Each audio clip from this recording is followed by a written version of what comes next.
bahwa menurut Mahkamah, mutlak diperlukan kerelaan presiden petahana untuk menahan atau membatasi diri dari penampilan di muka umum yang dapat diasosiasikan atau dipersepsikan oleh masyarakat sebagai dukungan yang bagi yang salah satu kandidat atau pasangan calon dalam pemilu. Kesediaan atau kerelaan presiden yang demikian, serta kerelaan para petahana di level masing-masing yang menghadapi kemiripan situasi dengan posisi kondisi Pilpres tahun 2024 ini, inkasu petahana kepala daerah, merupakan faktor utama bagi terjaganya serta meningkatnya kualitas demokrasi di Indonesia.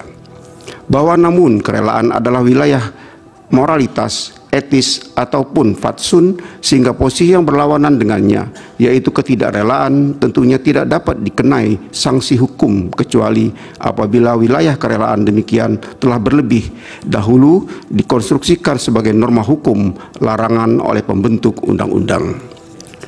Bahwa berdasarkan fakta hukum serta indikasi yang terungkap dalam persidangan sebagaimana diuraikan di atas, Mahkamah tidak menemukan landasan hukum untuk dilakukannya tindakan terkait dengan ketidaknetralan presiden yang mengakibatkan keuntungan bagi pihak terkait. Sekali lagi, karena tolak ukur ataupun parameter ketidaknetralan presiden dalam pemilu termasuk wilayah etik belum diatur secara tegas dalam peraturan perundang-undangan, khususnya di level undang-undang.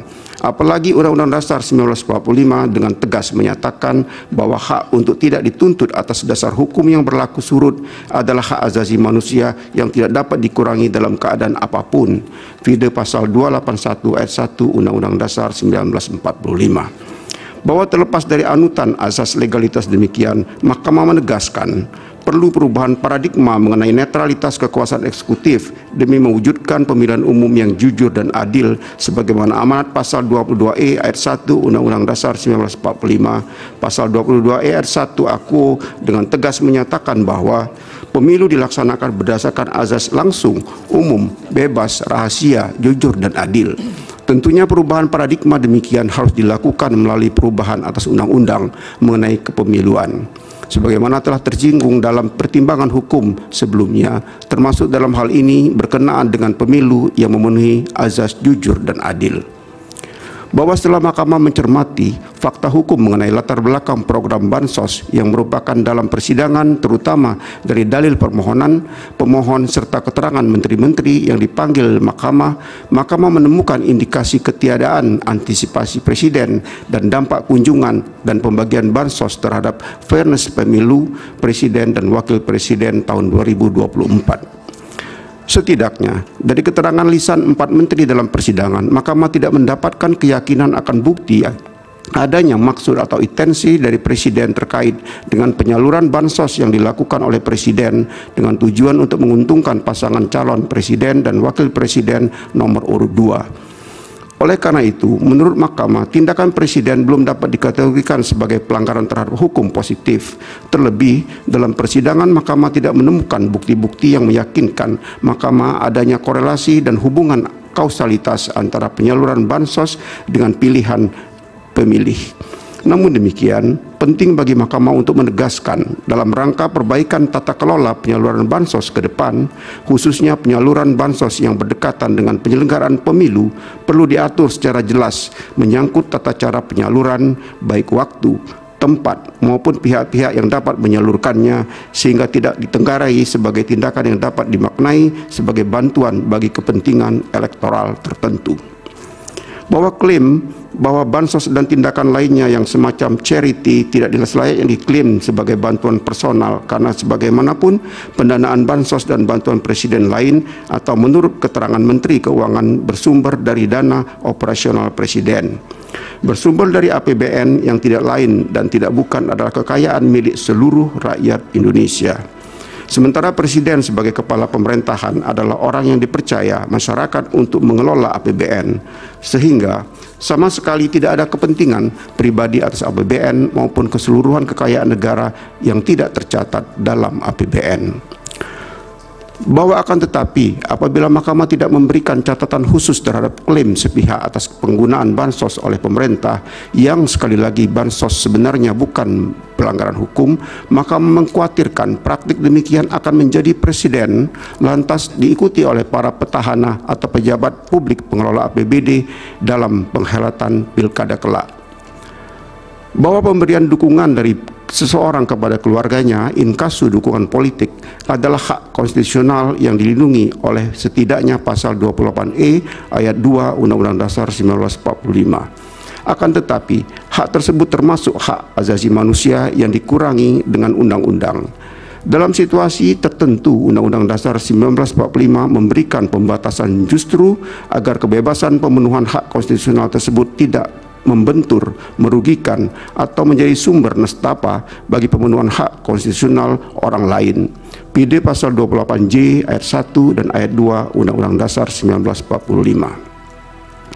Berpijak dari hal demikian, penting bagi Mahkamah untuk menegaskan bahwa Undang-Undang Dasar 1945 membatasi pemenuhan hak asasi manusia bukan dalam arti Undang-Undang Dasar 1945 bersikap sewenang-wenang, melainkan justru demi mencegah munculnya situasi kebebasan yang paradoksial, yaitu situasi manakala pemenuhan hak seseorang ternyata menimbulkan kerugian bagi orang lain.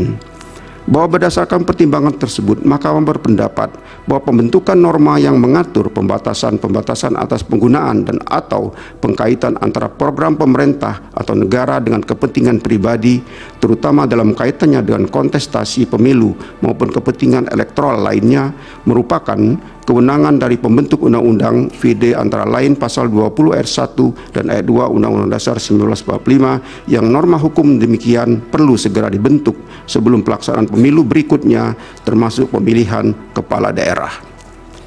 Bahwa di sisi lain sebagai bentuk antisipasi serta sinergitas antara lembaga negara terutama dengan lembaga negara pembentuk undang-undang yang sama-sama berkewajiban menjaga kualitas sistem demokrasi serta didorong oleh kewajiban khusus Mahkamah menegakkan keadilan konstitusional, maka dalam rangka perbaikan ke depan, manakala perangkat atau norma hukum demikian belum terbentuk sehingga perhelatan pemilu berikutnya, Mahkamah berkewajiban mengambil peran konstitusional untuk secara hukum menyiapkan diri, memeriksa, mengadili, serta memutus pendakwaan atau pemanfaatan pemerintah atau negara demikian sebagai bagian dari kategori pelanggaran pemilu. Bahwa berdasarkan uraian pertimbangan hukum tersebut di atas, dalil pemohon terkait dengan adanya bansos yang berkolerasi dengan perolehan suara salah satu pasangan calon presiden dan wakil presiden tidak terbukti sehingga tidak beralasan menurut hukum.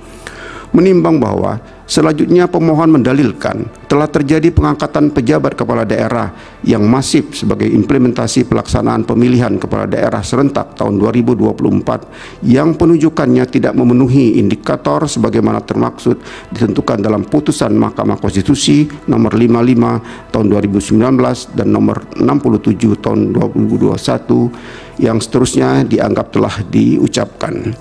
Bahwa sejalan dengan pertimbangan hukum Mahkamah berkenaan dengan kewenangan Mahkamah untuk mengadili pelanggaran yang berkaitan dengan proses pemilu, khususnya dalam hal ini pelanggaran yang bersifat TSM, sebagaimana telah dipertimbangkan dalam paragraf 3.1 di atas. Penting bagi Mahkamah untuk menegaskan bahwa dengan berwenangnya Mahkamah untuk masuk ke dalam menilai lebih dalam proses penyelenggaraan pemilu tidak berarti lantas menegasikan segala proses penyelesaian sengketa yang dimiliki oleh lembaga-lembaga lain di luar Mahkamah sebagaimana telah ditentukan dalam Undang-Undang Pemilu. Terhadap penyelesaian pelanggaran administrasi pemilu yang terjadi secara TSM terhadap tata cara, prosedur, atau mekanisme yang berkaitan dengan administrasi pelaksanaan pemilu dalam setiap tahapan penyelenggaraan pemilu adalah merupakan kewenangan Bawaslu. PD pasal 460 ayat 1, Jungto pasal 463 ayat 1 Undang-Undang Pemilu. Dalam konteks ini, Mahkamah bukan dalam posisi untuk memberikan penilaian terhadap proses penyelesaian yang telah dilakukan oleh Bawaslu, melainkan memastikan bahwa Bawaslu telah melaksanakan kewenangan dan bertindak dengan tepat sesuai dengan azas dan hukum pemilu yang berlaku. Proses penyelesaian sengketa yang dilakukan oleh Bawaslu menjadi sebuah database pengawasan sekaligus sebagai rekam jejak perolehan suara masing-masing pasangan calon yang sewaktu-waktu dapat dibuka kembali untuk menjadi rujukan dalam persidangan PHPU di Mahkamah. Berdasarkan hal tersebut, meskipun Mahkamah tidak terikat pada hasil pelaksanaan kewenangan Bawaslu, akan tetapi momentum pelaporan pelanggaran administrasi dan proses pemilu secara TSM kepada Bawaslu menjadi hal yang penting dalam penyelesaian sengketa tentang hasil perolehan suara. Sehingga dengan tidak adanya pelaporan pelanggaran pemilu secara TSM kepada Bawaslu, maka dapat dikatakan dugaan pelanggaran tersebut dianggap tidak pernah ada, kecuali dapat dibuktikan sebaliknya dalam persidangan. Secara konkret, posisi Mahkamah terhadap proses pelaksanaan kewenangan Bawaslu dalam perselisihan tentang hasil pemilihan umum adalah memastikan lembaga pengawas pemilu telah secara seksama cermat melakukan pengawasan, penilaian dan penindakan dengan memberikan keputusan atau rekomendasi sesuai dengan azas dan hukum pemilu yang berlaku. Demikian pula dalam hal tata kelola pemerintahan. Termasuk dalam hal implementasinya, lembaga DPR juga mempunyai kewenangan konstitusional untuk melakukan pengawasan dan hak kewenangan yang dimiliki. Melekat sepanjang periodisasi jabatan DPR yaitu 5 tahun, baik terkait dengan fungsi eksekutif maupun terkait dengan hal-hal yang berhubungan dengan pelaksanaan pemilu. Oleh karena itu, peran yang saling berkaitan tersebut tidak menjadi beban di pundak Mahkamah Agung yang hanya diberi waktu 14 hari kerja untuk menilai segala yang berkaitan dengan hasil pemilihan umum. Bahwa selanjutnya Mahkamah juga perlu menegaskan terkait kewenangan Mahkamah dalam mengadili pelanggaran berkenaan dengan proses pemilu.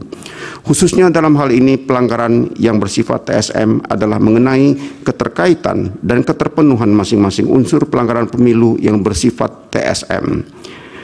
Ketentuan pasal 286 Undang-Undang Pemilu dan penjelasannya telah menentukan definisi atas pelanggaran yang terjadi secara terstruktur, sistematis, dan masif. Pelanggaran terstruktur merujuk pada kecurangan yang dilakukan oleh aparat struktural, baik aparat pemerintah maupun penyelenggara pemilihan secara kolektif atau secara bersama-sama. Sedangkan pelanggaran sistematis merupakan pelanggaran yang direncanakan secara matang, tersusun, bahkan sangat rapi. Dan pelanggaran masif adalah dampak pelanggaran yang sangat luas pengaruhnya terhadap hasil pemilihan, bukan hanya sebagian. Selanjutnya yang juga perlu diuraikan serta dibuktikan dalam persidangan adalah hubungan kausalitas antara pelanggaran tersebut dengan kebebasan pemilih dalam menentukan pilihannya, sehingga menyebabkan penyelenggaraan pemilu tidak memenuhi azas langsung, umum, bebas, rahasia, jujur, dan adil yang pada ujungnya berdampak atau berpengaruh secara signifikan terhadap perolehan suara kontestan pemilu. Bahwa terhadap dalil-dalil permohonan terkait dengan pengangkatan pejabat kepala daerah dan perannya menggerakkan struktur di bawahnya untuk pemenangan pasangan calon nomor urut 2, termohon menyampaikan jawaban dan seterusnya telah dianggap diucapkan. Pihak terkait pun memberikan keterangannya dan seterusnya dianggap pula telah diucapkan. Bahwa menurut pemohon terdapat hubungan yang erat antara penunjukan penjabat kepala daerah dengan dugaan kecurangan pemilu sebagai berikut. Bahwa menurut pemohon, penunjukan penjabat kepala daerah yang didasari oleh peraturan pelaksana berupa Permendagri nomor 4 tahun 2023 tidak memenuhi indikator yang ditentukan dalam putusan Mahkamah Konstitusi nomor dan seterusnya dianggap telah diucapkan. Pemohon mengajukan bukti P4, bukti P37, bukti P38, dan bukti P310 serta ahli Johermansa Johan. Pihak terkait mengajukan ahli Margarito Kamis dan Halilul Khairi dan saksi Gani Muhammad, Andi Batara Lifu, Ahmad Doli Kurnia, dan Supriyanto. Bawaslu menyampaikan keterangan telah melakukan tugas pencegahan berdasarkan surat keputusan Bawaslu dan seterusnya dianggap telah diucapkan. Bawaslu mengajukan bukti PK3 dan bukti PK4. Bahwa setelah Mahkamah memeriksa secara saksama dalil pemohon, jawaban termohon, keterangan pihak terkait, bukti-bukti surat atau tulisan yang diajukan pemohon dan pihak terkait, serta saksi dan ahli yang diajukan oleh pemohon dan pihak terkait, keterangan Bawaslu, serta bukti-bukti yang diajukan, dan fakta yang terungkap dalam persidangan, Mahkamah mempertimbangkan sebagai berikut. Satu, bahwa pembentuk undang-undang telah menyusun desain penyelenggaraan transisi pemilihan umum kepala daerah atau pemilu kada yang terdiri dari 4 gelombang, yaitu pelaksanaan pemilu kada serentak tahun 2015, tahun 2017, tahun 2018, tahun 2020, dan tahun 2024. Adapun tujuan penyelenggaraan transisi ini adalah menuju penyelenggaraan pemilu kada serentak secara nasional setiap 5 tahun yang akan dimulai pada tahun 2024. Pembentuk undang-undang memilih untuk melaksanakan pemilu serentak dalam 2 tahap, yaitu pertama, pemilihan umum serentak untuk memilih anggota DPR dan DPD, presiden dan wakil presiden, dan anggota DPRD. Kedua, beberapa waktu setelahnya dilaksanakan pemilu kada serentak secara nasional. Sebagai implikasi dari dipilihnya pemilu serentak dalam 2 tahap oleh pembentuk undang-undang tersebut adalah penundaan pelaksanaan pemilu kada yang seharusnya dilaksanakan pada tahun 2022 dan tahun 2023 hingga akan dilakukan secara serentak pada tahun 2024. Penundaan pelaksanaan pemilu kada tersebut berimplikasi pada kosongnya jabatan kepala daerah yang masa jabatannya berakhir pada tahun 2022 dan tahun 2023. Oleh karena itu, jabatan kepala daerah yang masa jabatannya telah berakhir pada tahun 2022 dan tahun 2023 tersebut harus diisi oleh pejabat, yaitu orang yang secara sementara waktu menduduki jabatan gubernur, bupati, wali kota, agar tidak terjadi kekosongan jabatan kepala daerah yang akan berdampak pada ketidakberlangsungan penyelenggaraan pemerintahan di daerah. Vide putusan Mahkamah Konstitusi nomor 15 2022 yang diucapkan dalam sidang pleno terbuka untuk umum pada tanggal 20 April 2022. 2. Bahwa dalam putusan Mahkamah Konstitusi nomor 67 2021, Mahkamah menegaskan proses pengisian kekosongan jabatan kepala daerah harus berada pada ruang pemaknaan secara demokratis sebagaimana diatur dalam pasal 18 ayat 4 UUD 1945. Oleh karenanya perlu menjadi pertimbangan dan perhatian bagi pemerintah untuk menerbitkan peraturan pelaksana sebagai tindak lanjut pasal 201 Undang-Undang 10 tahun 2016 tentang perubahan kedua atas Undang-Undang nomor 1 tahun 2015 tentang penetapan peraturan pemerintah pengganti Undang-Undang nomor 1 tahun 2014 tentang pemilihan gubernur, bupati, dan wali kota menjadi undang-undang, sehingga tersedia mekanisme dan persyaratan yang terukur dan jelas bahwa pengisian penjabat tersebut tidak mengabaikan prinsip-prinsip demokrasi dan sekaligus memberikan jaminan bagi masyarakat bahwa mekanisme pengisian penjabat berlangsung terbuka, transparan, dan akuntabel untuk menghasilkan pemimpin yang kompeten, berintegritas sesuai dengan aspirasi daerah, serta bekerja dengan tulus untuk rakyat dan kemajuan daerah. Vide putusan Mahkamah Konstitusi nomor 67 2021. 3. Bahwa berdasarkan putusan Mahkamah Konstitusi nomor 67 2021 telah ternyata Mahkamah tidak secara tersurat mengatur bentuk peraturan pelaksana seperti apa yang harus dibentuk oleh pemerintah sebagai tindak lanjut pasal 201 Undang-Undang 10 2016. Namun Mahkamah lebih menekankan kepada materi muatan yang harus terkandung dalam peraturan pelaksana yang akan dibentuk oleh pemerintah tersebut. Setelah Mahkamah mencermati peraturan Menteri Dalam Negeri nomor 4 tahun 2023 tentang penjabat gubernur, penjabat bupati, dan penjabat wali kota Permendagri 4 2023, telah ternyata materi muatan yang terdapat dalam Permendagri 4 2023 tersebut telah memberikan mekanisme dan persyaratan yang terukur dan jelas terkait pengisian penjabat kepala daerah. Pengusulan penjabat kepala daerah juga telah memenuhi prinsip-prinsip demokrasi karena diusulkan, dibahas, dan ditentukan dengan melibatkan DPRD sebagai lembaga perwakilan rakyat daerah, gubernur sebagai kepala pemerintahan daerah untuk mengusulkan calon penjabat kepala daerah kabupaten atau kota, serta kementerian atau lembaga terkait seperti Kementerian Sekretaris Negara, Sekretaris Kabinet, Kementerian Pendayagunaan Aparatur Negara dan Reformasi Birokrasi, Badan Kepegawaian Negara, Badan Intelijen Negara Republik Indonesia, Kejaksaan Agung, Komisi Pemberantasan Korupsi, Pusat Pelaporan dan Analisis Transaksi Keuangan, serta unsur Kementerian Dalam Negeri. Pelibatan sejumlah unsur tersebut dimaksudkan untuk mengidentifikasi dan penelusuran rekam jejak dari masing-masing calon penjabat kepala daerah untuk selanjutnya menjadi bahan saat pembahasan awal. Vide pasal 5 dan pasal 10 Permendagri 4 tahun 2023, junto keterangan saksi pihak terkait Andi Batara Livu dalam risalah persidangan perkara 1/PHPU dan seterusnya 2024, tanggal 4 April 2024, halaman 142.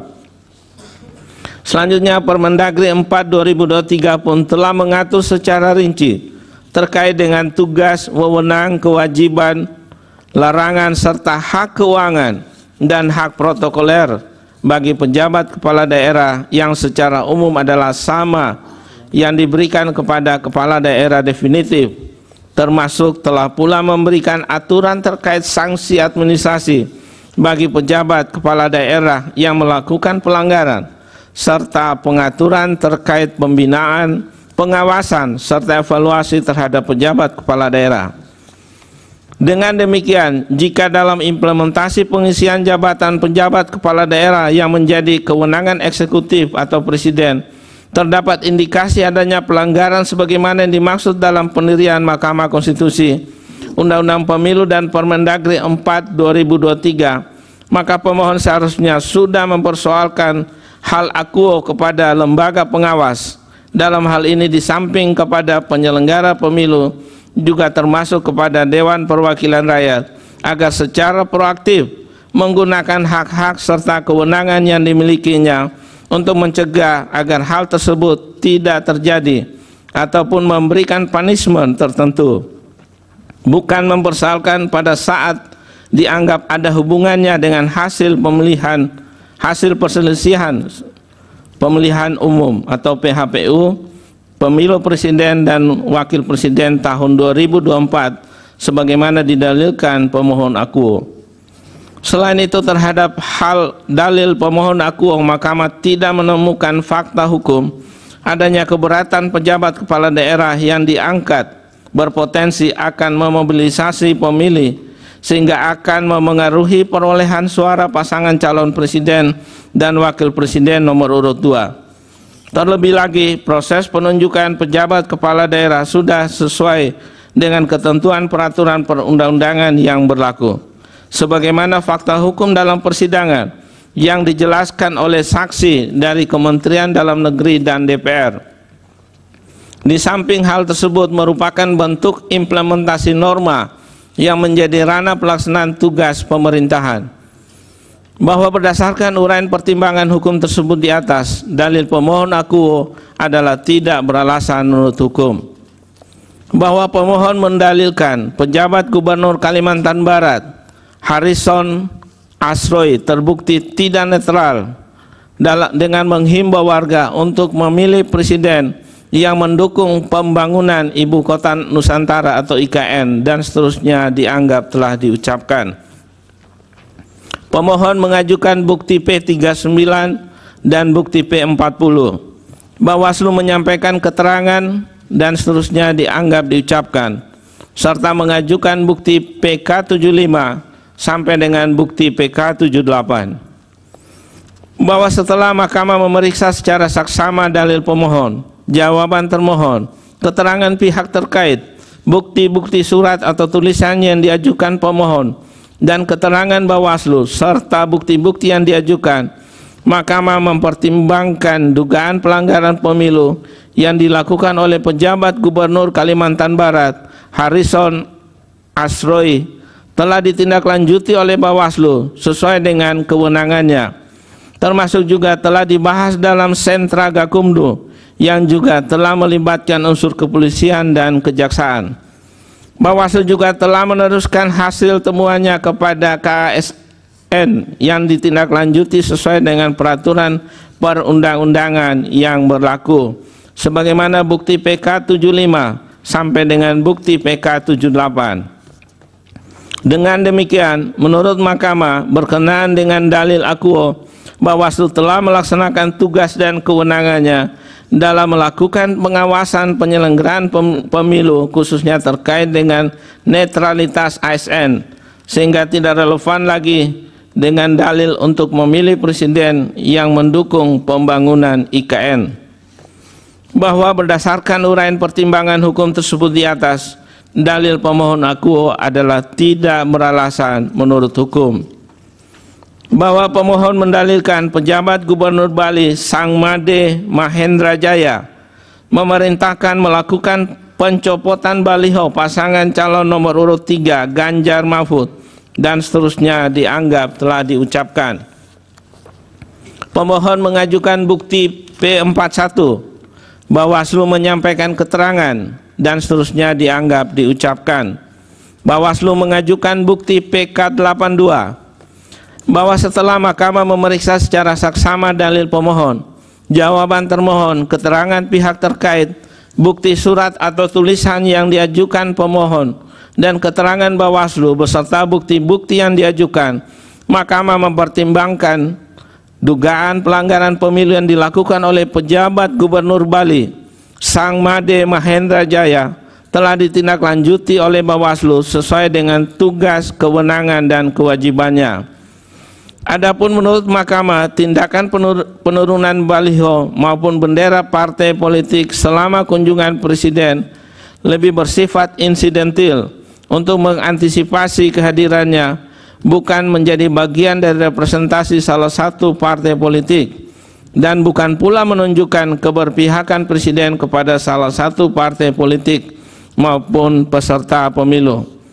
Terlebih setelah acara kunjungan kerja presiden berakhir, baliho maupun bendera dimaksud dikembalikan ke tempat semula tanpa adanya kerusakan. Vide bukti PK 82. Bahwa berdasarkan uraian pertimbangan hukum tersebut di atas, dalil pemohon akuo adalah tidak beralasan menurut hukum. Bahwa pemohon mendalilkan pejabat Gubernur Jawa Tengah Nana Sujana yang merupakan purnawirawan Polri terindikasi tidak netral dan seterusnya dianggap telah diucapkan. Pemohon mengajukan bukti P44 dan bukti P45.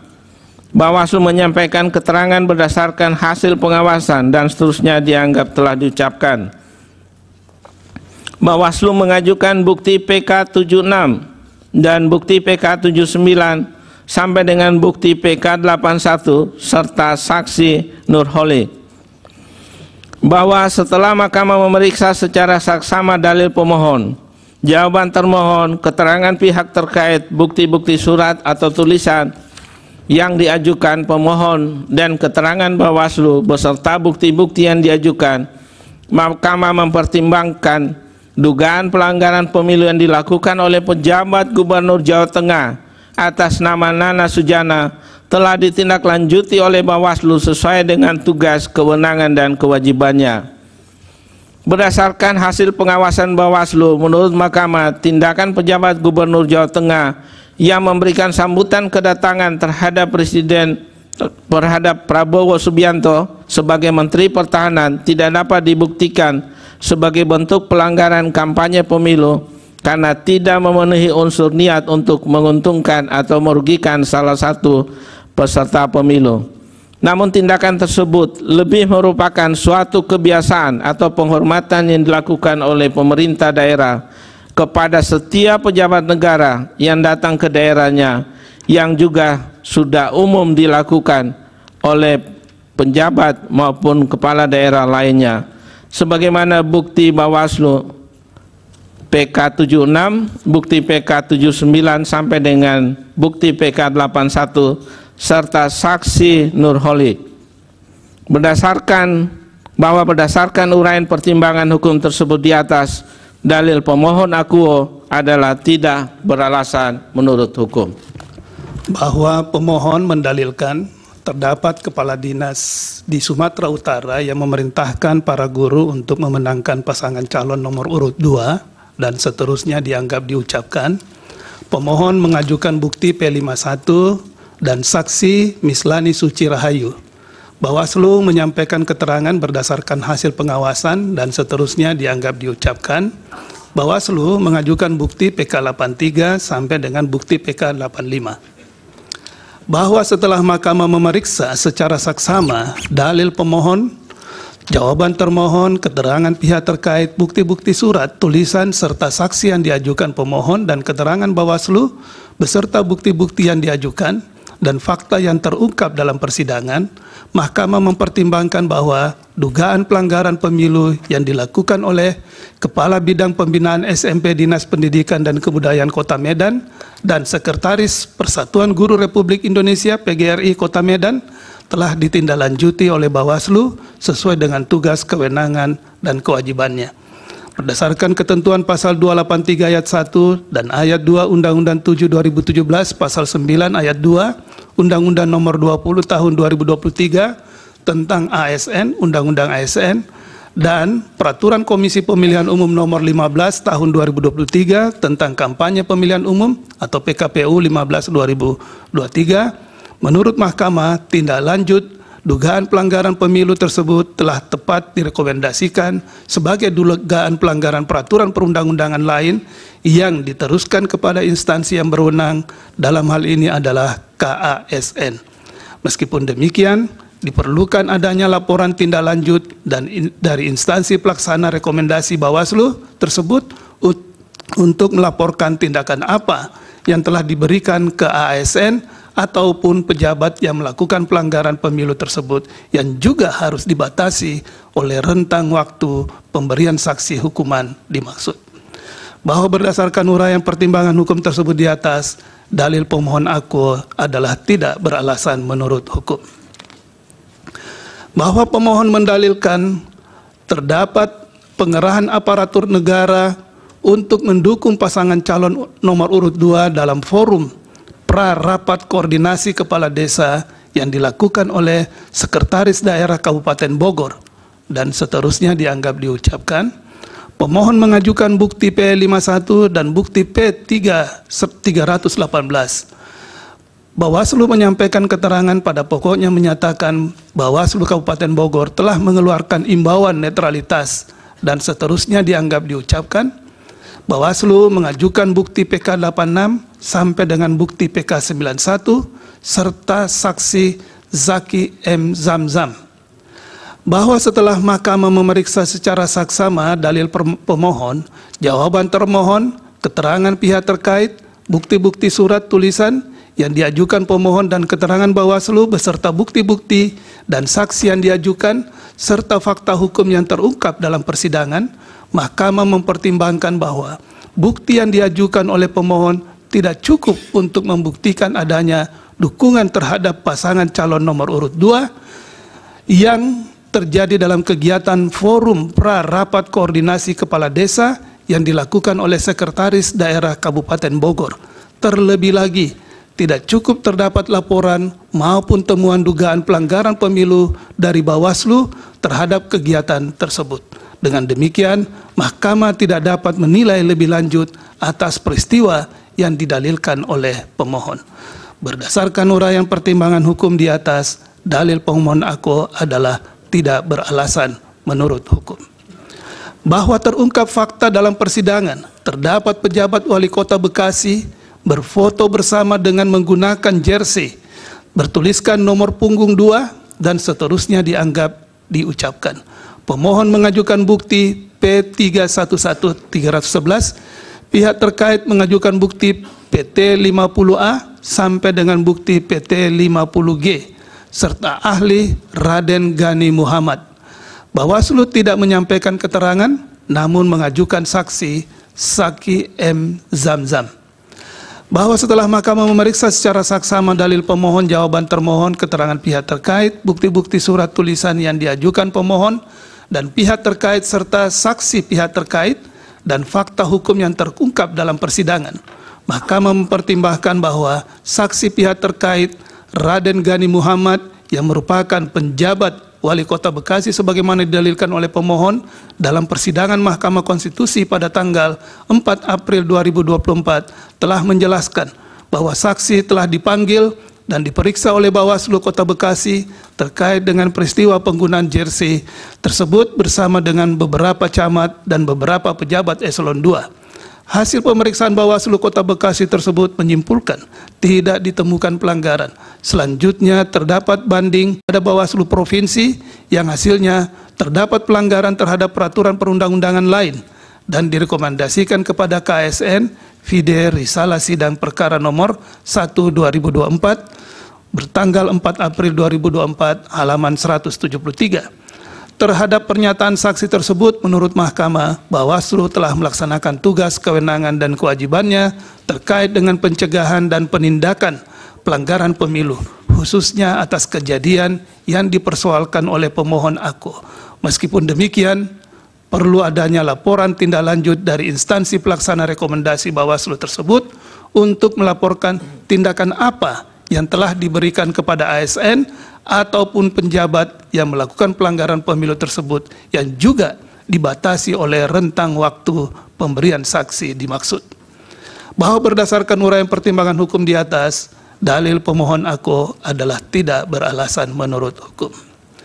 Bahwa pemohon mendalilkan beberapa peristiwa yang pada pokoknya menerangkan kegiatan yang dilakukan oleh penjabat kepala daerah untuk pemenangan pasangan calon nomor urut 2 Prabowo Gibran yang mana dalil-dalil pemohon tersebut tidak ditanggapi oleh para pihak secara tertulis maupun dalam persidangan, yaitu sebagai berikut.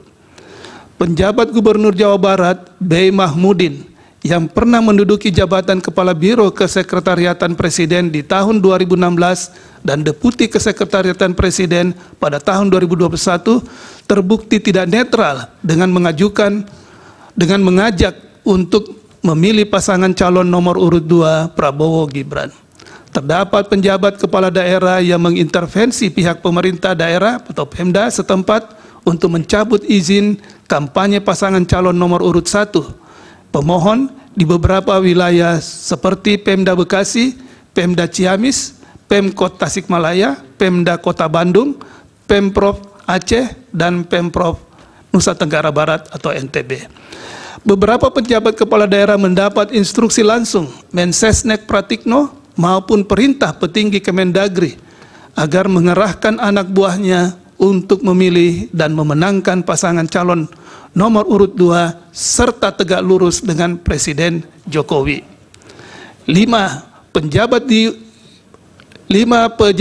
di 2 kabupaten atau kota di Sumatera Utara kerap dikumpulkan oleh penjabat kepala daerah untuk membahas pemenangan pasangan calon nomor urut 2. Penjabat kepala daerah meminta penjabat kabupaten kota untuk mengarahkan anak buahnya untuk memilih pasangan calon nomor urut 2. Selain itu, para kepala dinas pun diperintahkan menggalang dukungan dari masyarakat dan jika menolak perintah tersebut akan dimutasikan. Bahwa terhadap dalil-dalil tersebut di atas, setelah Mahkamah memeriksa dengan saksama dalil-dalil pemohon serta bukti-bukti surat atau tulisan yang diajukan oleh pemohon untuk mendukung dalil permohonannya, Mahkamah mempertimbangkan sebagai berikut. 1. Bahwa pemohon hanya mengajukan bukti berupa berita maupun video yang bersumber dari media online tanpa diikuti oleh dukungan saksi ataupun ahli untuk menguatkan dalil-dalil yang diajukan pemohon. Terhadap berita maupun video online tersebut, setelah Mahkamah mencermati lebih lanjut apa yang menjadi substansi dari pemberitaannya, tidak ada hal yang menunjukkan secara spesifik atau nyata bagaimana, kapan, di mana, serta kepada siapakah ketidaknetralan yang dilakukan oleh penjabat Gubernur Jawa Barat dalam mendukung pasangan calon nomor urut 2 dilakukan. Bahwa terhadap bukti video yang diajukan oleh pemohon setelah Mahkamah mencermati lebih lanjut, telah ternyata peristiwa tersebut telah diketahui oleh Tim Hukum Nasional Amin Namun pemohon maupun Bawaslu tidak mengajukan bukti berupa laporan dugaan pelanggaran kampanye pemilu terhadap peristiwa tersebut.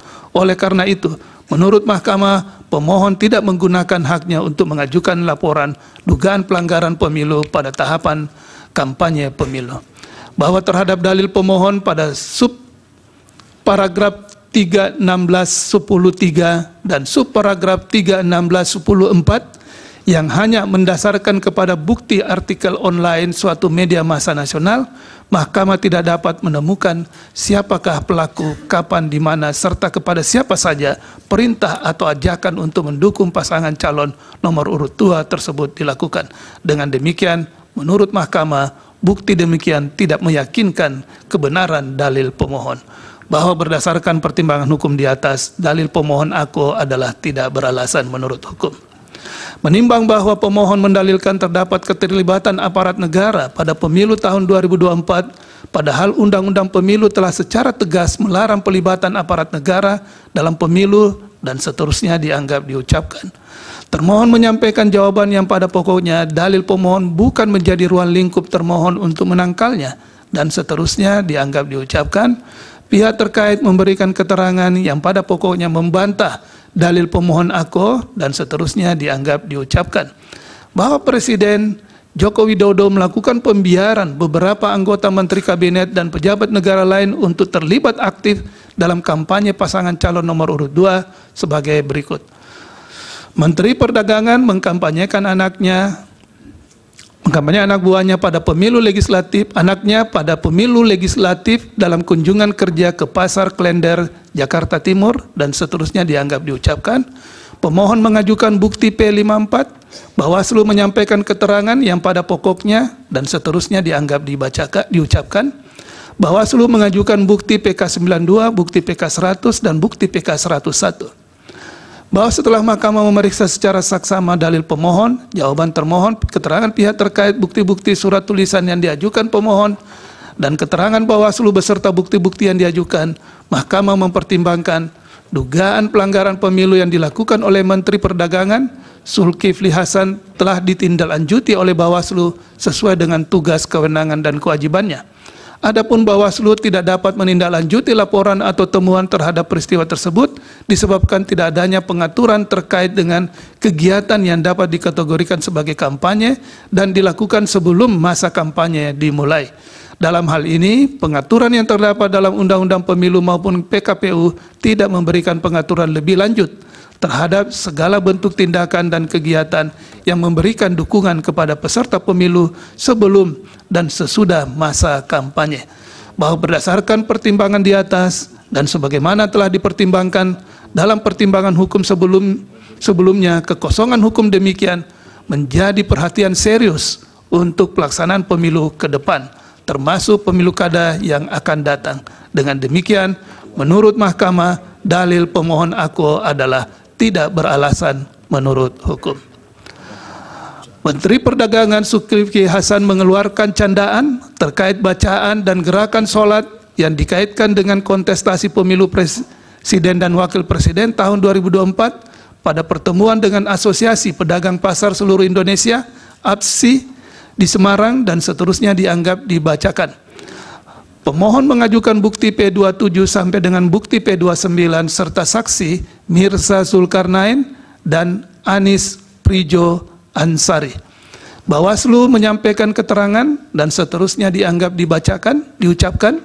Bawaslu mengajukan bukti PK33, bukti PK34, bukti PK65 sampai dengan bukti PK70 serta saksi Nurholik. Bahwa setelah Mahkamah memeriksa secara saksama dalil pemohon, jawaban termohon, keterangan pihak terkait, bukti-bukti surat tulisan dan lainnya, serta saksi yang diajukan pemohon, keterangan Bawaslu beserta bukti-bukti dan saksi yang diajukan, serta fakta hukum yang terungkap dalam persidangan, Mahkamah mempertimbangkan dugaan pelanggaran pemilu yang dilakukan oleh Menteri Perdagangan Zulkifli Hasan telah ditindaklanjuti oleh Bawaslu sesuai dengan tugas, kewenangan, dan kewajibannya. Namun, Dalam menarik kesimpulan terkait dugaan pelanggaran pemilu terhadap peristiwa tersebut, Bawaslu belum memperhatikan aspek lain seperti penggunaan fasilitas negara, citra diri dilakukan dalam pelaksanaan tugas penyelenggaraan negara, maupun waktu pelaksanaan yang berada dalam tahapan kampanye pemilu. Hal demikian terjadi karena tidak adanya persyaratan baku maupun tata urut atau pisau analisis yang harus digunakan oleh Bawaslu dalam menentukan bagaimana suatu peristiwa dianggap memenuhi atau tidak memenuhi syarat material, sehingga menyebabkan penarikan kesimpulan dari peristiwa yang diduga terdapat pelanggaran pemilu tidak dilakukan secara komprehensif. Sementara Mahkamah tidak dapat mempertimbangkan lebih lanjut berkenaan dengan hal tersebut karena di samping telah dilakukan tindakan oleh Bawaslu, juga bukti tentang penggunaan fasilitas negara terhadap menteri yang bersangkutan tidak secara detail dibuktikan lebih lanjut dalam persidangan. Oleh karena itu, Mahkamah tidak mendapat keyakinan akan kebenaran dalil pemohon akuo. Bahwa berdasarkan pertimbangan hukum di atas, menurut Mahkamah, dalil pemohon akuo adalah tidak beralasan menurut hukum. Pemohon menyatakan Menteri Pertahanan Prabowo Subianto menghadiri peresmian sumur bor di Sukabumi, Jawa Barat, dan seterusnya dianggap diucapkan. Pemohon mengajukan bukti P56 dan bukti P57. Bawaslu menyampaikan keterangan yang pada pokoknya dan seterusnya dianggap diucapkan. Bawaslu mengajukan bukti PK93, bukti PK102, dan bukti PK103. Bahwa setelah Mahkamah memeriksa secara saksama dalil pemohon, jawaban termohon, keterangan pihak terkait, bukti-bukti surat tulisan yang diajukan oleh pemohon, keterangan Bawaslu beserta bukti-bukti yang diajukan, Mahkamah mempertimbangkan sebagai berikut. Bahwa pemohon mempermasalahkan unggahan video kegiatan Kementerian Pertahanan yang dilakukan oleh Prabowo Subianto sebagai Menteri Pertahanan dalam akun resmi media sosial Partai Gerindra. Bahwa terlebih lagi, untuk membuktikan dalilnya, pemohon tidak melampirkan alat bukti berupa video yang diunggah oleh akun resmi media sosial Partai Gerindra sebagaimana yang menjadi pokok permasalahan yang didalilkan oleh pemohon, melainkan melampirkan tangkapan layar berupa cuplikan video yang justru berasal dari akun resmi media sosial lain, yaitu Kompas Pagi, video bukti P56. Dengan demikian, bukti yang dilampirkan oleh pemohon tidak dapat membuktikan adanya pelanggaran kampanye pemilu yang dilakukan oleh Prabowo Subianto. Persidangan perkara nomor 1 dan nomor 2, garis miring BHPU titik pres, garis datar 22 Romawi, garis miring 2024 dibuka dan persidangan dinyatakan terbuka untuk umum.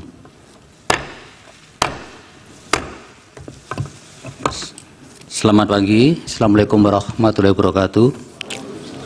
Salam sejahtera untuk kita semua.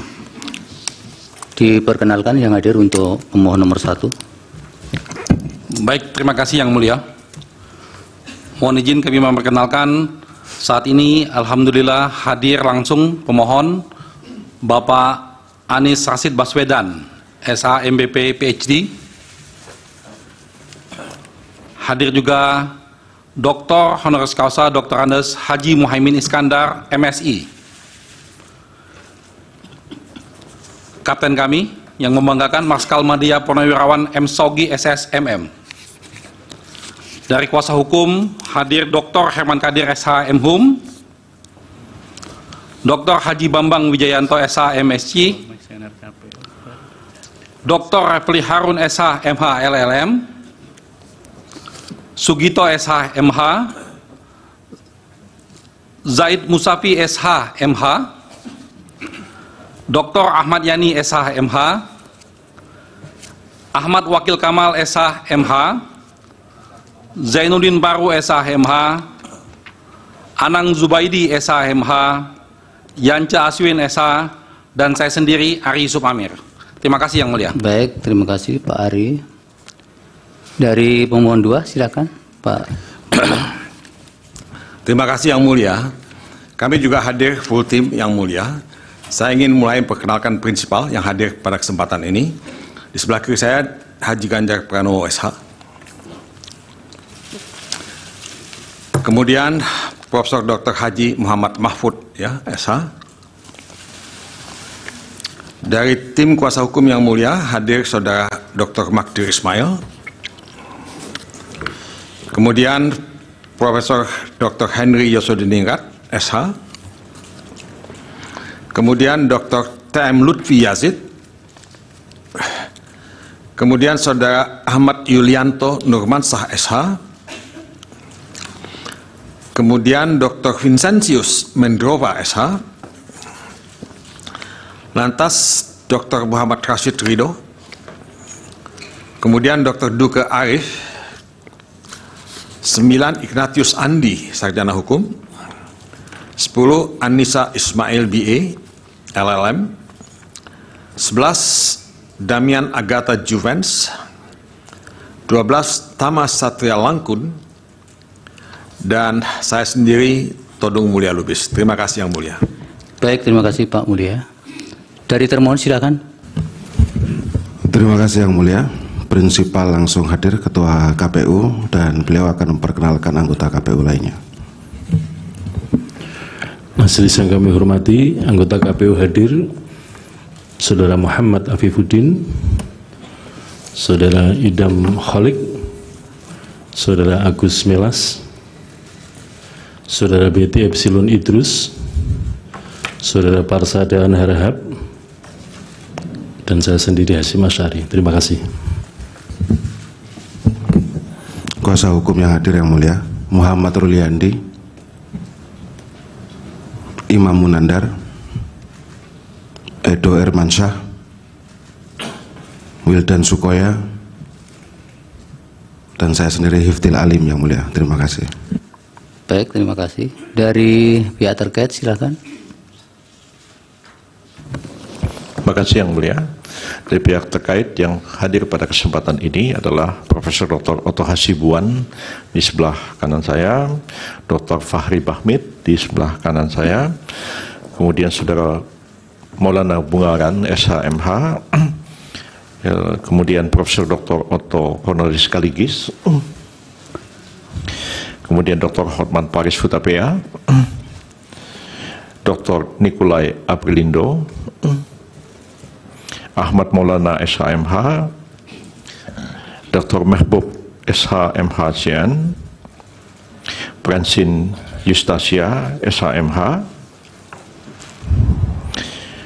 kemudian Munasir Mustaman SHMH, Rifai Kusumanegara SHMH, Dr. Nyana Wangsa SHMH, Rozi Fahmi SHMH, dan terakhir saya sendiri Yusril Iza Mahendra. Kedua pasangan prinsipal tidak hadir pada kesempatan ini Yang Mulia. Terima kasih. Baik, terima kasih Pak Yusril. Dari Bawaslu silakan. Terima kasih Yang Mulia. Assalamualaikum warahmatullahi wabarakatuh. Selamat pagi, salam sejahtera.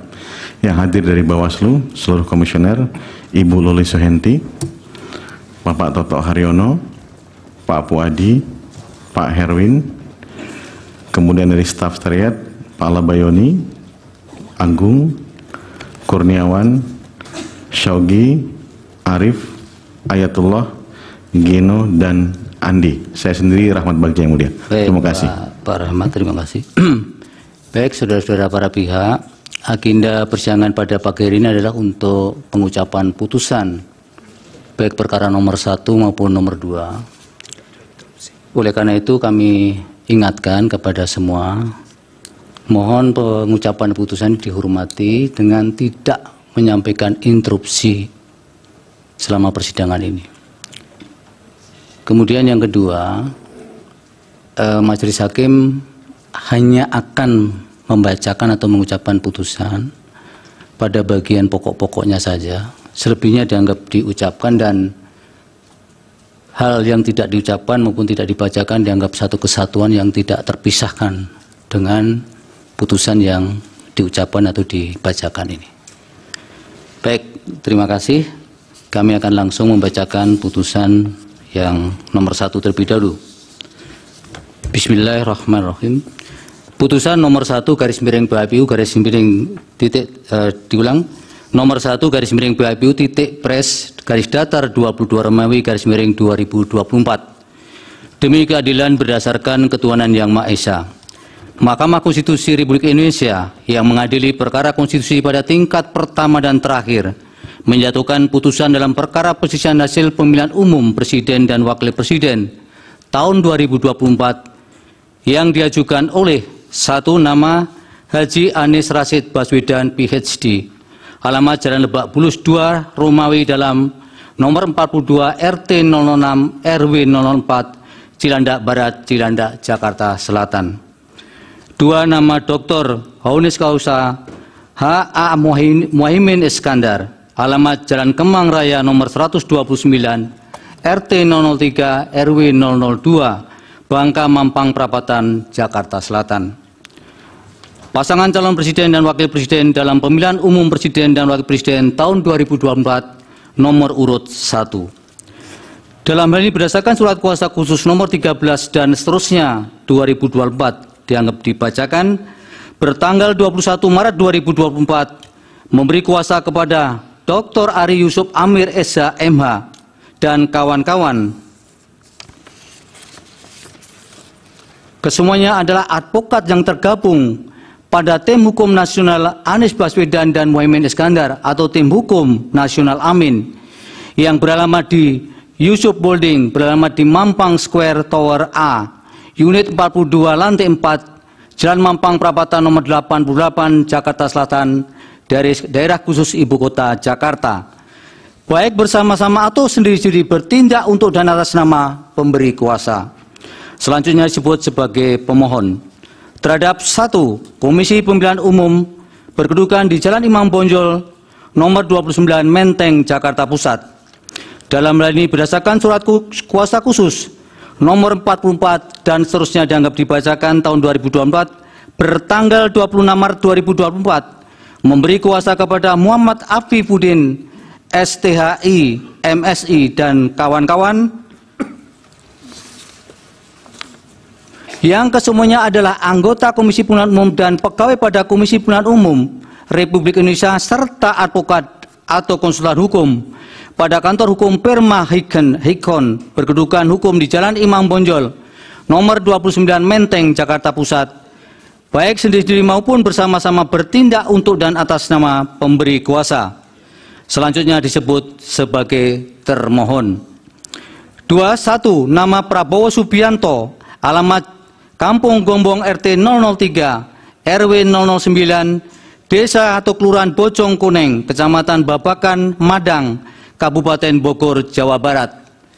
2. Nama Gibran Raka Buming Raka, alamat Jalan Ahmad Yani nomor 331 Tirtoyoso RT 004 RW 013 Desa atau Kelurahan Manahan, Kecamatan Banjarsari, Kota Surakarta, Jawa Tengah. Pasangan calon presiden dan wakil presiden dalam pemilihan umum presiden dan wakil presiden tahun 2024 nomor urut 2. Dalam hal ini berdasarkan surat kuasa khusus bertanggal 25 Maret 2024 memberi kuasa kepada Profesor Dr. Yusril Issa Mahendra SH MSc dan kawan-kawan yang kesemuanya merupakan advokat atau konsultan hukum pada kantor tim pembela pasangan calon presiden dan wakil presiden Republik Indonesia Prabowo Subianto dan Gibran Raka Buming Raka pada pemilihan umum tahun 2024. Selanjutnya disingkat Tim Pembela Prabowo Gibran yang beralamat di Sekretariat Tim Kampanye Nasional atau TKN Prabowo Gibran, Jalan Letnan Jenderal S. Parman, Kapling 78, Slipi, Jakarta Barat, baik sendiri maupun bersama-sama bertindak untuk dan atas nama pemberi kuasa. Selanjutnya disebut sebagai pihak terkait. Membaca permohonan pemohon, mendengar keterangan pemohon, membaca dan mendengar jawaban termohon, membaca dan mendengar keterangan pihak terkait, membaca dan mendengar keterangan Badan Pengawas Pemilihan Umum atau Bawaslu, membaca dan mendengar keterangan ahli pemohon, termohon, pihak terkait dan Bawaslu, mendengar keterangan saksi pemohon, termohon, pihak terkait dan Bawaslu, membaca dan mendengar keterangan Menteri Koordinator Bidang Pembangunan Manusia dan Kebudayaan Republik Indonesia, Menteri Koordinator Bidang Perekonomian Republik Indonesia, Menteri Keuangan Republik Indonesia, dan Menteri Sosial Republik Indonesia. Membaca dan mendengar keterangan Dewan Kehormatan Penyelenggara Pemilu atau DKPP.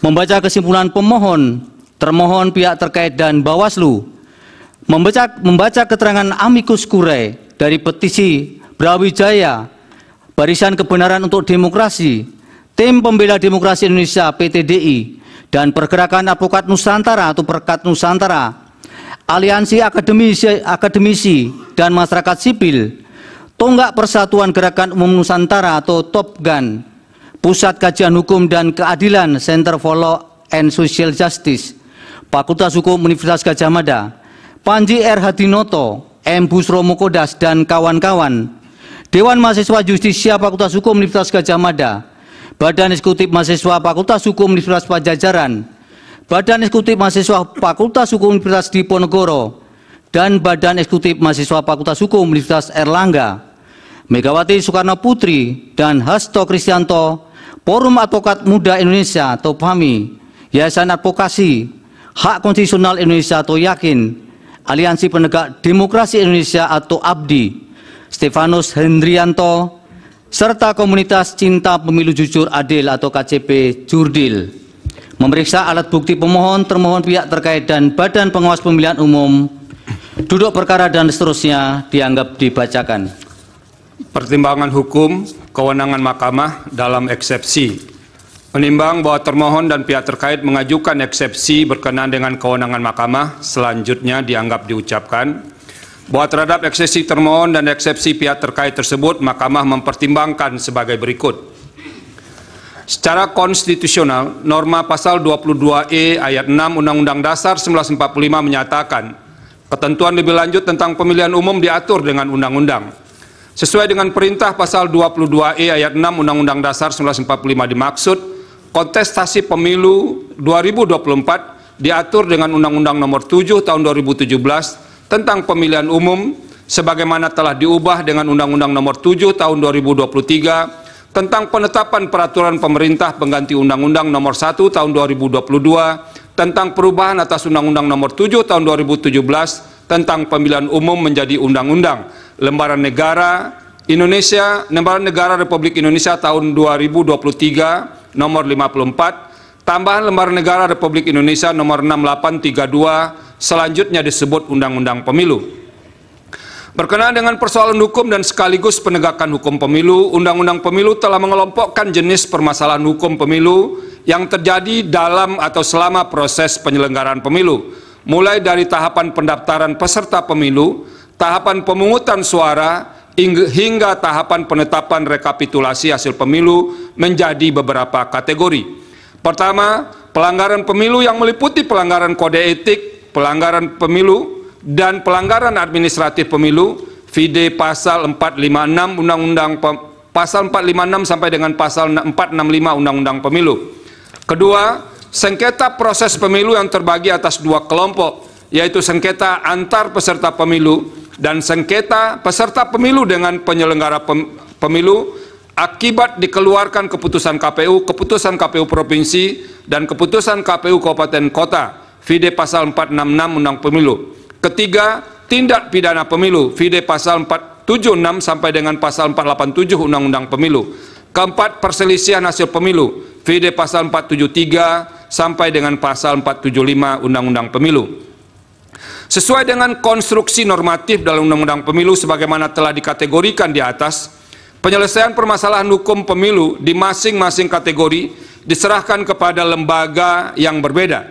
Dalam hal ini pelanggaran ihwal kode etik penyelenggara pemilu, baik yang dilakukan oleh anggota KPU maupun anggota Badan Pengawas Pemilihan Umum atau Bawaslu, diselesaikan oleh Dewan Kehormatan Penyelenggara Pemilu atau DKPP, vide pasal 457 ayat 1 Undang-Undang Pemilu. Sementara itu penyelesaian permasalahan hukum terkait dengan pelanggaran administratif pemilu, termasuk yang terjadi secara terstruktur, sistematis dan masif, menjadi kewenangan Bawaslu, vide pasal 461 ayat 1 Undang-Undang Pemilu. Demikian juga dengan sengketa proses pemilu menjadi wewenang Bawaslu, pasal 468 ayat 1 Undang-Undang Pemilu.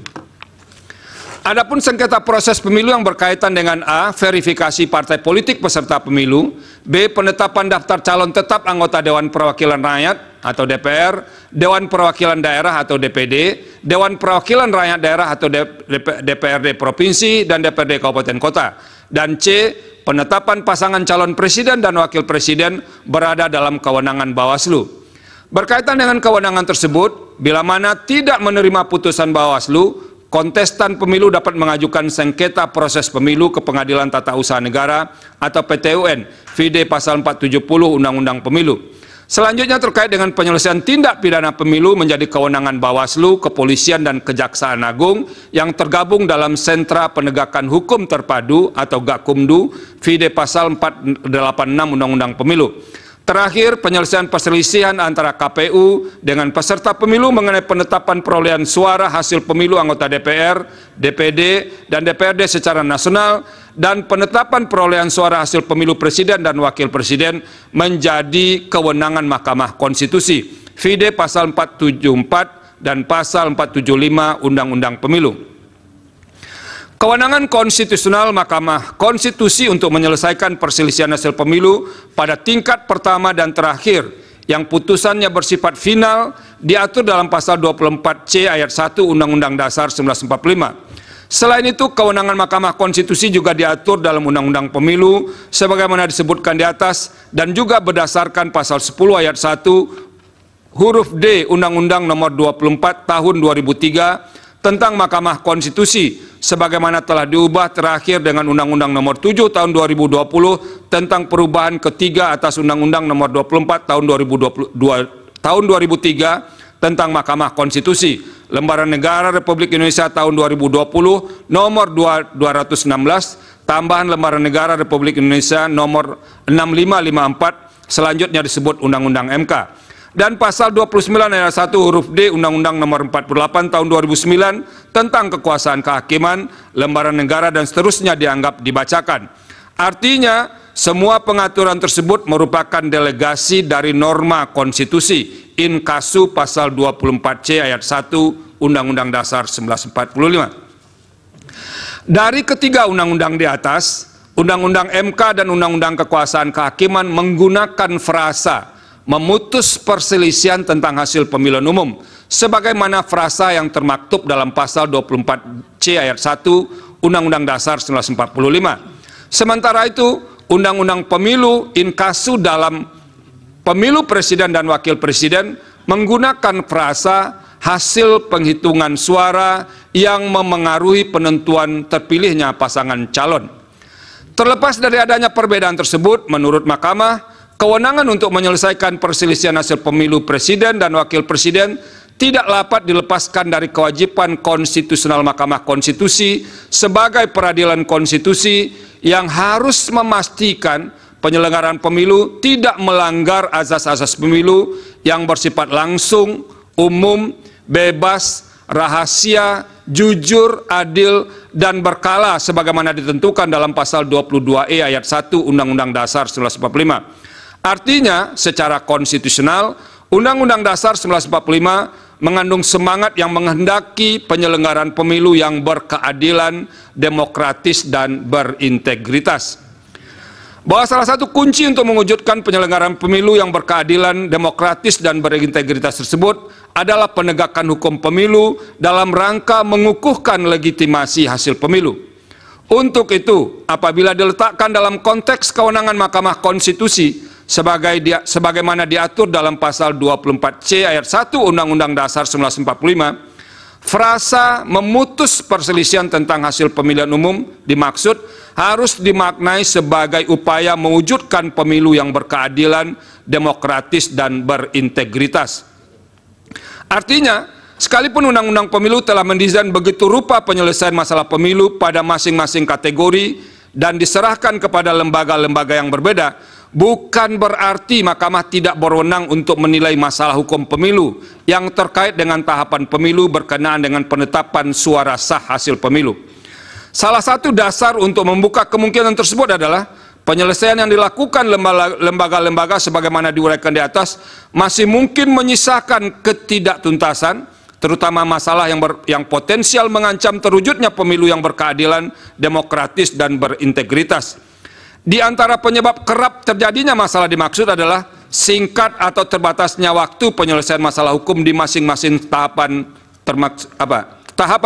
termasuk terbatasnya wewenang lembaga yang diberi kewenangan untuk menyelesaikan masalah-masalah hukum pemilu. Dalam masalah hukum pemilu dalam hal masalah hukum pemilu belum tuntas atau bahkan tidak terselesaikan sama sekali, hal demikian dapat menimbulkan persoalan yang berkaitan dengan memengaruhi hasil pemilu. Padahal idealnya dalam batas penalaran yang wajar, setelah seluruh rangkaian pemilu usai, siapapun yang menjadi pemenang pemilu akan melaksanakan kepemimpinan dengan legitimasi kuat. Hal tersebut tidak dapat dilepaskan dari eksistensi pemilu, baik secara teoritis, konseptual, dan praktis, bahwa pemilu merupakan sarana untuk melakukan transisi kekuasaan dalam sebuah negara. Oleh karena itu, manakala terdapat indikasi bahwa pemenuhan azas dan prinsip-prinsip pemilu tidak terjadi pada tahapan pemilu sebelum penetapan hasil, apapun alasannya, hal tersebut menjadi kewajiban bagi Mahkamah Konstitusi sebagai peradilan konstitusi untuk pada tingkat pertama dan terakhir yang putusannya bersifat final mengadili keberatan atas hasil rekapitulasi penghitungan suara pemilu.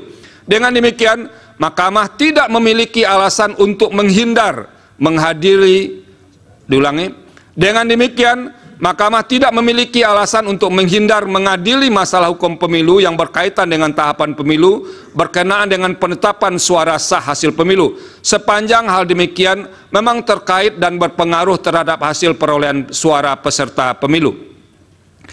Bahwa paradigma sebagaimana diuraikan di atas telah menjadi pendirian Mahkamah sejak menangani perselisihan hasil pemilu presiden dan wakil presiden 2004 hingga pemilu presiden dan wakil presiden 2019. Misalnya, dalam putusan Mahkamah Konstitusi nomor 01 PHPU strip pres strip 16 Romawi strip 2019 yang diucapkan dalam sidang pleno terbuka untuk umum pada tanggal 26 Juni 2019 berkenaan dengan paradigma dimaksud pada paragraf pada halaman 1813 sampai 1815 paragraf 3.11 putusan Mahkamah antara lain mempertimbangkan sebagai berikut dan seterusnya dianggap diucapkan. Berdasarkan pertimbangan hukum dan kutipan putusan di atas, telah jelas bahwa Mahkamah dalam melaksanakan kewenangan sebagaimana dimaksud dalam pasal 24C ayat 1 Undang-Undang Dasar 1945 tidak hanya sebatas mengadili angka-angka atau hasil rekapitulasi penghitungan suara, tetapi juga dapat menilai hal-hal lain yang berkaitan dengan tahapan pemilu berkenaan dengan penetapan suara sah hasil pemilu. Namun demikian, terlepas dari pendirian di atas, Mahkamah perlu menegaskan, sebagai lembaga yang memiliki kewenangan konstitusional untuk memutus perselisihan tentang hasil pemilihan umum sebagaimana termaktub dalam pasal 24C ayat 1 Undang-Undang Dasar 1945, sebenarnya tidak tepat dan tidak pada tempatnya apabila Mahkamah dijadikan tumpuan untuk menyelesaikan semua masalah yang terjadi selama penyelenggaraan tahapan pemilu. Apabila tetap diposisikan untuk menilai hal-hal lain, sama saja dengan menempatkan Mahkamah sebagai keranjang sampah untuk menyelesaikan semua masalah yang berkaitan dengan pemilu di Indonesia. Dalam hal ini, lembaga yang telah diberikan kewenangan untuk menyelesaikan pemilu seperti Bawaslu, Gakumdu harus melaksanakan kewenangannya secara optimal demi menghasilkan pemilu yang jujur dan adil serta berintegritas. Selain itu, lembaga politik seperti DPR tidak boleh lepas tangan, sehingga sejak awal harus pula menjalankan fungsi konstitusionalnya seperti fungsi pengawasan dan menggunakan hak-hak konstitusional yang melekat pada jabatannya seperti hak interpelasi, hak angket, dan hak menyatakan pendapat guna memastikan seluruh tahapan pemilu dapat terlaksana sesuai dengan pasal 22E ayat 1 Undang-Undang Dasar 1945. Penegasan demikian diperlukan karena Mahkamah hanya memiliki waktu yang terbatas, inkasu 14 hari kerja, untuk memutus perselisihan tentang hasil pemilihan umum. Berdasarkan uraian pertimbangan hukum di atas, eksepsi termohon dan eksepsi pihak terkait yang pada intinya menyatakan Mahkamah tidak berwenang mengadili permohonan aku dikarenakan pemohon tidak mendalilkan perselisihan hasil suara pemilihan presiden dan wakil presiden berupa penghitungan secara kuantitatif, melainkan mendalilkan pelanggaran kualitatif yang bersifat terstruktur, sistematis, dan masif, adalah eksepsi yang tidak beralasan menurut hukum. Dengan demikian, Mahkamah berwenang mengadili permohonan akuo. Tenggang waktu pengajuan permohonan dalam eksepsi. Menimbang bahwa sebelum mempertimbangkan lebih lanjut tenggang waktu pengajuan permohonan, Mahkamah akan mempertimbangkan terlebih dahulu eksepsi pihak terkait mengenai tenggang waktu pengajuan permohonan. Selanjutnya dianggap diucapkan bahwa pemohon mengajukan permohonan penyelesaian perselisihan hasil pemilu terhadap penetapan perolehan suara hasil pemilu presiden dan wakil presiden tahun 2024 ke Mahkamah pada tanggal 21 Maret 2024 pukul 00.58 WIB berdasarkan akta pengajuan permohonan pemohon nomor 01/01 garis miring AP3 strip press garis miring pan.mk garis miring 03 2024 bertanggal 21 Maret 2024. Dengan demikian, permohonan pemohon diajukan masih dalam tenggang waktu sebagaimana ditentukan pasal 74 ayat 3 Undang-Undang MK, pasal 475 ayat 1 Undang-Undang Pemilu, dan pasal 7 ayat 2 PMK 4 2023 sebagaimana telah diubah dengan PMK 2 2024. Berdasarkan pertimbangan hukum di atas, eksepsi pihak terkait mengenai pengajuan permohonan pemohon telah melewati tenggang waktu adalah tidak beralasan menurut hukum. Dengan demikian, permohonan pemohon masih dalam tenggang waktu. Kedudukan hukum pemohon dalam eksepsi. Menimbang bahwa sebelum mempertimbangkan lebih lanjut kedudukan hukum pemohon, Mahkamah akan mempertimbangkan terlebih dahulu eksepsi pihak terkait yang pada pokoknya menyatakan pemohon tidak memiliki kedudukan hukum untuk mengajukan permohonan akuo. Eksepsi tersebut selanjutnya dianggap diucapkan.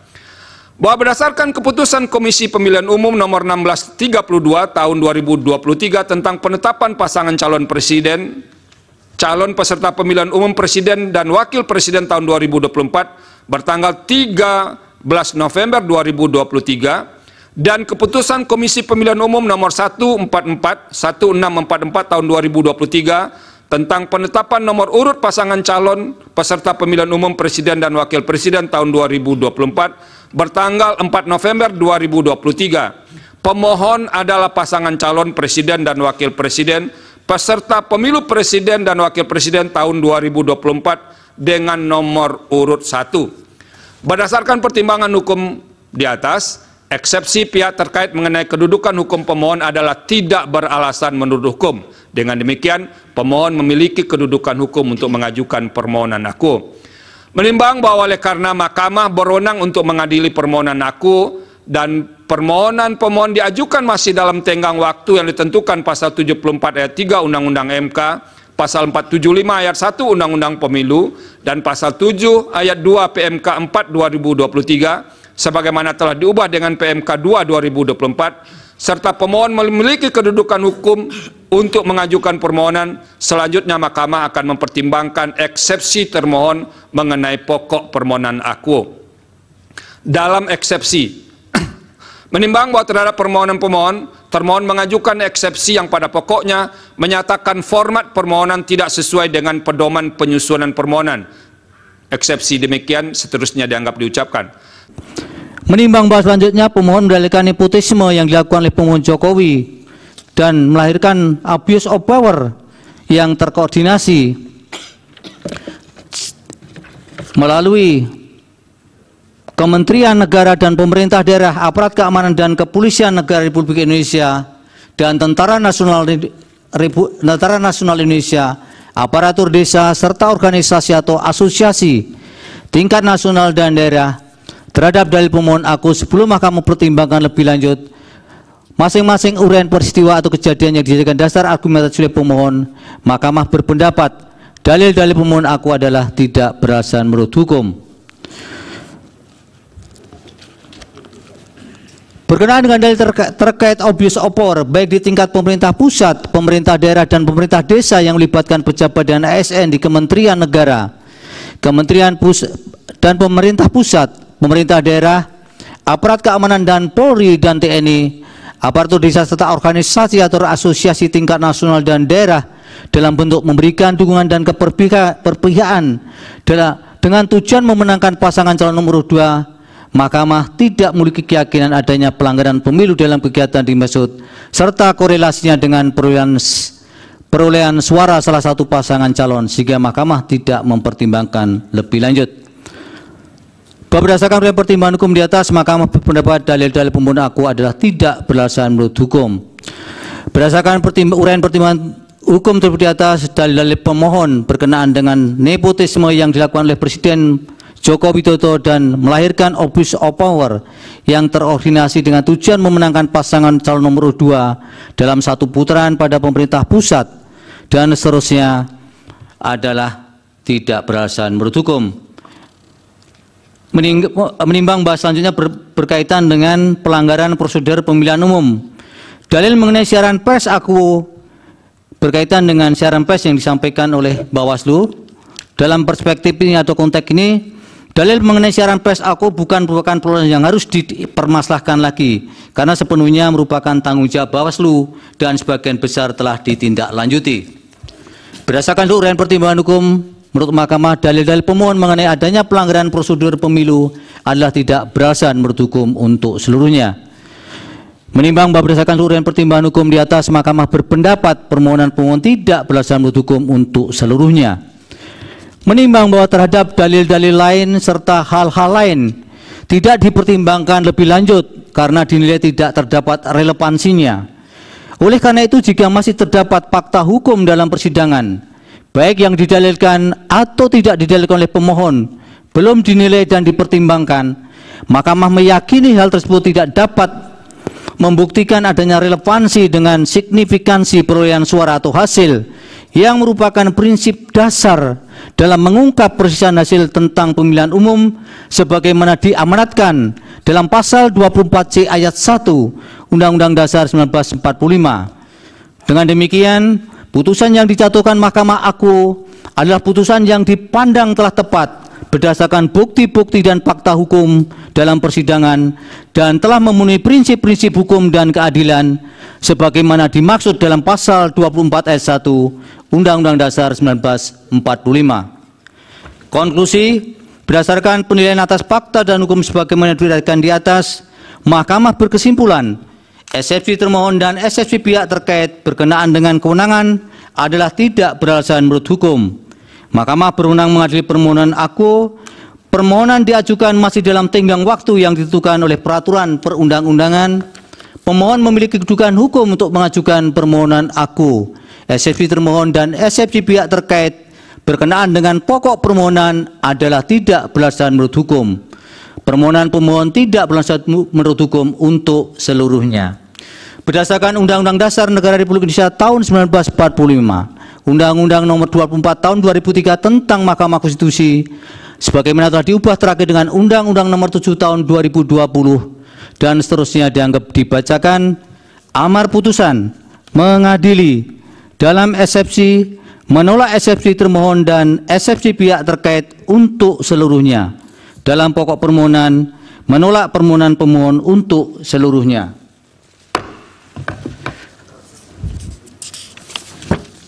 Pendapat berbeda terhadap putusan Mahkamah Konstitusi aku, terdapat pendapat berbeda dissenting opinion sebagaimana dalam permohonan nomor 1, yaitu oleh Hakim Konstitusi Saldi Isra, Hakim Konstitusi Eni Nurbaningsih, dan Hakim Konstitusi Arif Hidayat sebagai berikut yang menurut kesepakatan para hakim yang bersangkutan dianggap dibacakan.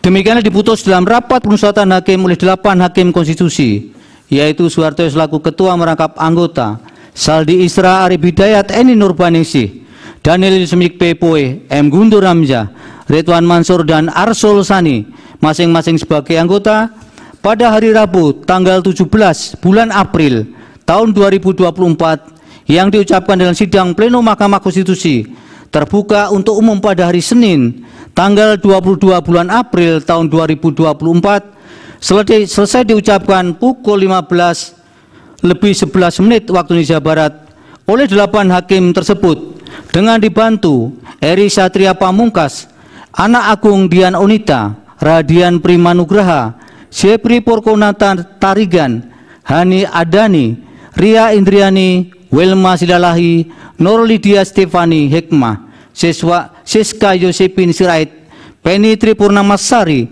Akmari Narasika, dan Mukhtar Hadi Saputra. masing-masing adalah panitera pengganti pada Mahkamah Konstitusi dengan dihadiri oleh pemohon dan kuasanya, oleh termohon dan kuasanya, pihak terkait atau kuasanya, dan Badan Pengawas Pemilihan Umum.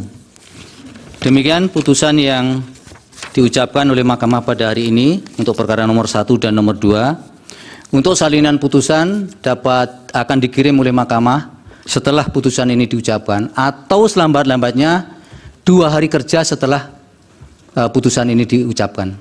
Demikian, terima kasih kepada semua pihak atas perhatiannya. Dengan demikian, sidang selesai dan ditutup. Hadirin dimohon berdiri. Yang Mulia Majelis Hakim Konstitusi meninggalkan ruang persidangan.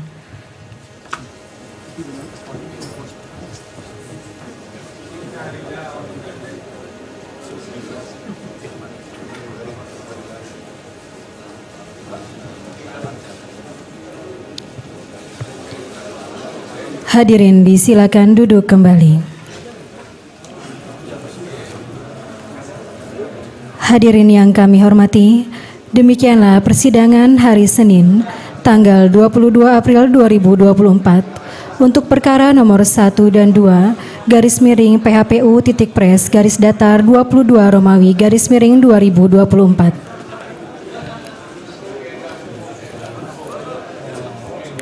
Telah selesai. Terima kasih. Selamat sore.